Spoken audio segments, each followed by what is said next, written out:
পাকিস্তানের যে প্রতিষ্ঠা আমাদের সবারই জানা আছে যে সেটা ঘটল নির্বাচনের মধ্য দিয়ে, এবং সেই নির্বাচন দেওয়া হয়েছিল একটা বিপ্লবী, প্রায় বিপ্লবী পরিস্থিতিকে প্রতিহত করার জন্য।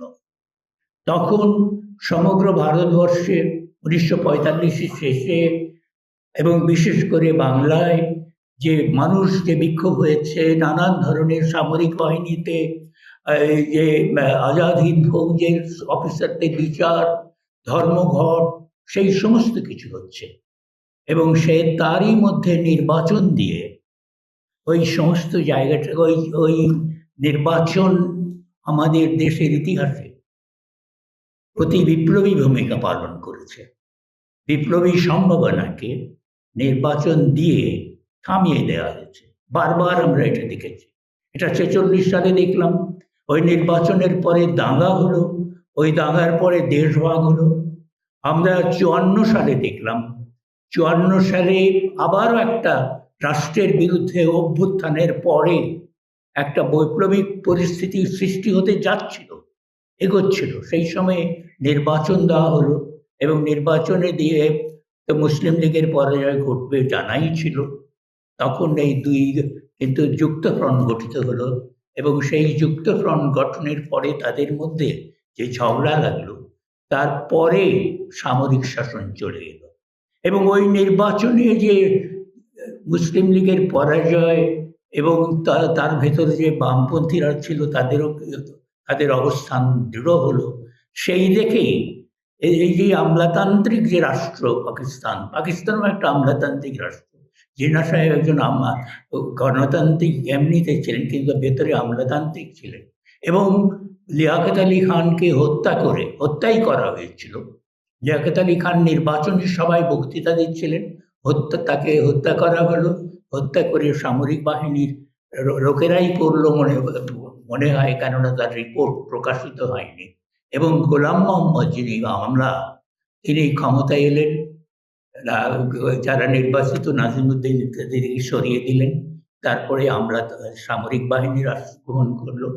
সেই তারা ওই যে আমলাতন্ত্র, সামরিক এবং বেসামরিক আমলাতন্ত্র, তারা ভয় পেয়েছিল যে যদি নির্বাচন দিতে হয়, যদি সারা পাকিস্তান যদি নির্বাচন দিতে হয়, তাহলে ওই যে বামপন্থীরা যে শক্তিশালী হয়েছে পূর্ববঙ্গে, সেই সারা দেশেই, সেই পাকিস্তানে, সমগ্র পাকিস্তানেই তারা জয়ী হয়ে যাবে। সেজন্য ওই নির্বাচনের আগে 1958 সালে সামরিক বাহিনী চলে এলো। তারপরে সামরিক বাহিনীর শাসন চলে এলো। সেই শাসনের বিরুদ্ধে 69-এর অভ্যুত্থান হলো। 69-এর অভ্যুত্থানের পরে সেই অভ্যুত্থান বৈপ্লবিক পরিস্থিতির সৃষ্টি করেছিল। তখন 70 সালের নির্বাচন দেওয়া হলো, এবং নির্বাচনের পরে কি হলো? নির্বাচনের পরে আমরা দেখলাম যে গণহত্যা শুরু হলো। গণহত্যা প্রতিরোধের জন্য আমাদেরকে যুদ্ধে যেতে হলো, এবং বাংলাদেশের জন্ম হলো। ঠিক আছে, কিন্তু যে ক্ষতি হয়েছে, যে 30 লক্ষ মানুষকে হত্যার কথা আমরা বলি, সেটা তো বাস্তবিক একটা ঘটনা ঘটেছে। 4 লক্ষ নারী যে সম্ভ্রম হারিয়েছে, সেটা তো ঘটেছে। এবং এইটা ঘটলো নির্বাচন দিয়ে। আবার ওই যে বৈপ্লবিক পরিস্থিতির সৃষ্টি হয়েছিল, সেইটাকে ভেঙে দেওয়ার জন্য, সেটাকে প্রতিহত করার জন্য আমরা তারপরেও নির্বাচন দেখেছি। আমরা এরশাদের পতনের পরেও একটা বৈপ্লবিক পরিস্থিতির সৃষ্টি হয়েছিল। তারপরে নির্বাচনের পর নির্বাচন হচ্ছে, কোনো নির্বাচন বৈধ, কোনটা অবৈধ, এবং তারপরে কি ধরনের নির্বাচন হয়েছে, স্বৈরশাসন কিভাবে এসেছে, আমরা সে সমস্ত দেখেছি। কিন্তু এই নির্বাচন কিন্তু ওই যে বিপ্লবী পরিস্থিতি, সেটা আবারও তার বিরুদ্ধে গেছে। এবং এই যে ছাত্র গণ অভ্যুত্থান ঘটল 24-এ, তারপরে যে পরিস্থিতিটা তৈরি হলো, সেই পরিস্থিতিটার পরে নির্বাচন হয়েছে। এবং নির্বাচনে কারা এসছেন?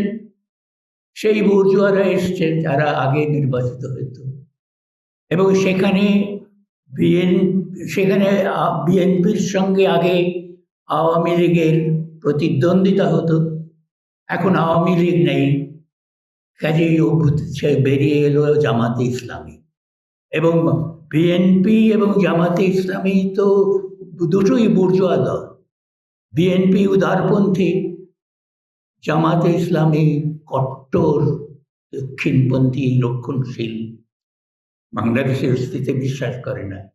কিন্তু তারাই এখন একদল সরকার, তারা একসাথেই ছিল, কিন্তু এখন তার পরিস্থিতি হলো যে এক দল বিরোধী দল, আরেক দল শাসক দল।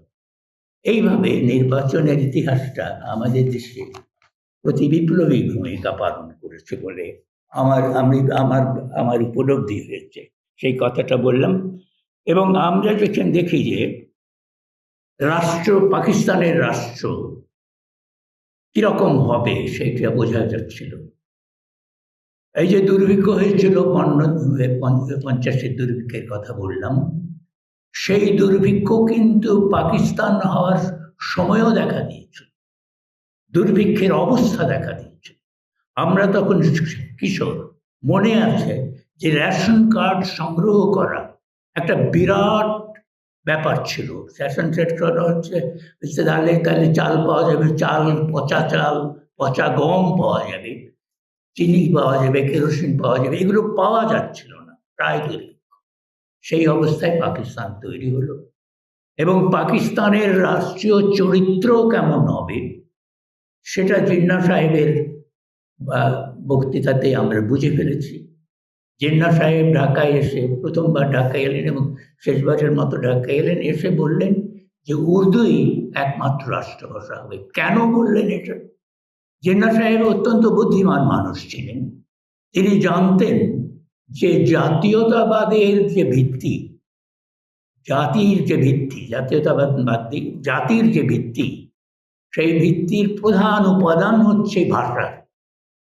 এখন পাকিস্তানে তো কোনো একটা ভাষা নেই, কিন্তু তিনি উর্দু ভাষা দিয়ে ওই জায়গাটা পূরণ করবেন। উর্দু ভাষাকে ধর্ম দিয়ে যে জাতিকে টেকানো যাবে না, তিনি ধর্মভিত্তিক জাতীয়তাবাদের কথা বলেই পাকিস্তান আন্দোলনে ছিলেন এবং নেতৃত্ব দিয়েছেন। কিন্তু ধর্মতে যে কুলাবে না এটা বুঝে তিনি ভাষাকে আনতে চাইলেন এবং উর্দুর মাধ্যমে একটা জাতীয় ঐক্য তৈরি করবেন, একটা জাতি তৈরি করবেন। ওই যে তিনি বলেছিলেন গণপরিষদের প্রথম অধিবেশনে যে এখন থেকে ধর্মীয়ভাবে আমরা থাকি, যাই হই, রাজনৈতিকভাবে আমরা হিন্দু বা মুসলমান নই, পাঞ্জাবি বা বাঙালি নই, আমরা সবাই পাকিস্তানি। একটা জাতি তৈরি করবেন এবং সেই জাতি তৈরি হবে ভাষার ভিত্তিতে। এই ধারণাটা কিন্তু আইয়ুব খানেরও ছিল। আইয়ুব খান ওই ধারণা নিয়েই কাজ করছিলেন, কিন্তু সেটা হয় নাই। একটা ভাষা তৈরি করা যায়নি, অথবা একটা অ্যালফাবেট দিয়ে, একটা লিপি দিয়ে সমস্ত ভাষাকে এক করার যে চেষ্টা, সেইসব সফল হয়নি। আমি জিন্নাহ সাহেবের বক্তৃতার কথাটা বলছিলাম এই জন্য যে হয়তো তিনি রাষ্ট্রভাষাকে একমাত্র রাষ্ট্রভাষা উর্দুর সাহায্যে জাতি গঠন করবেন।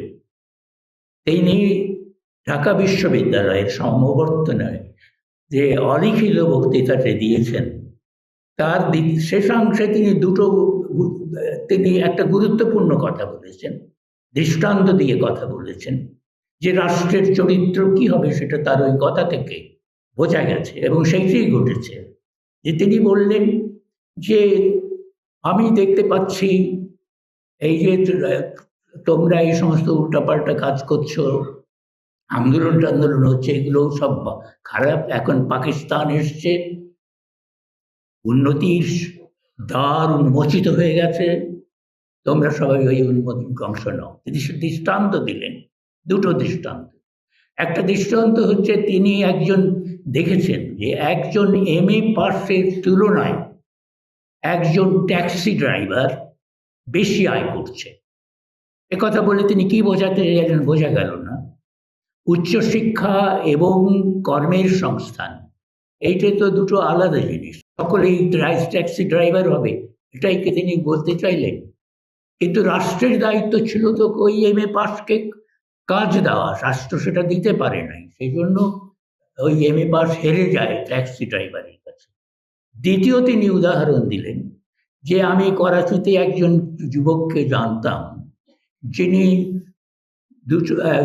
4 বছর আগে মাত্র 200 টাকা বেতনে ব্যাংকে কাজ করতেন, তিনি এখন 1200 টাকায় একটা ফার্মের ম্যানেজার হয়েছেন। ফার্ম মানে ওই যে যারা ব্যাংক চালাতো তারাই ফার্ম খুলেছে, এইটাই ধারণা করা যাচ্ছে যে তারা এখন ফার্ম খুলেছে, সেই 200 থেকে 1200 টাকা বেতন হয়ে গেছে। এই রকম সুযোগ, অর্থাৎ তোমরা সবাই ব্যক্তিগত মালিকানায় চলে যাও, তোমরা নিজেরা ধনী হয়ে ওঠো। এবং জিন্নাহ সাহেব ওই বক্তৃতায়, রেসকোর্সের বক্তৃতাতে, ঢাকা বিশ্ববিদ্যালয়ের বক্তৃতাতে রাষ্ট্রের শত্রুদের সম্পর্কে বললেন এবং বললেন, রেসকোর্সে পরিষ্কারভাবেই বলেছেন যে কমিউনিস্টরা কিন্তু আছে। এই যে কমিউনিস্ট ভীতি, এইটি খুব তাৎপর্যপূর্ণ যে রাষ্ট্রের চরিত্র কি সেটা বোঝা যায়। রাষ্ট্র কাদেরকে প্রধান শত্রু হিসেবে দেখছে সেটা দেখলে, রাষ্ট্র প্রধান শত্রু হিসেবে দেখছিল কমিউনিস্টদের, এই ব্রিটিশের রাষ্ট্র।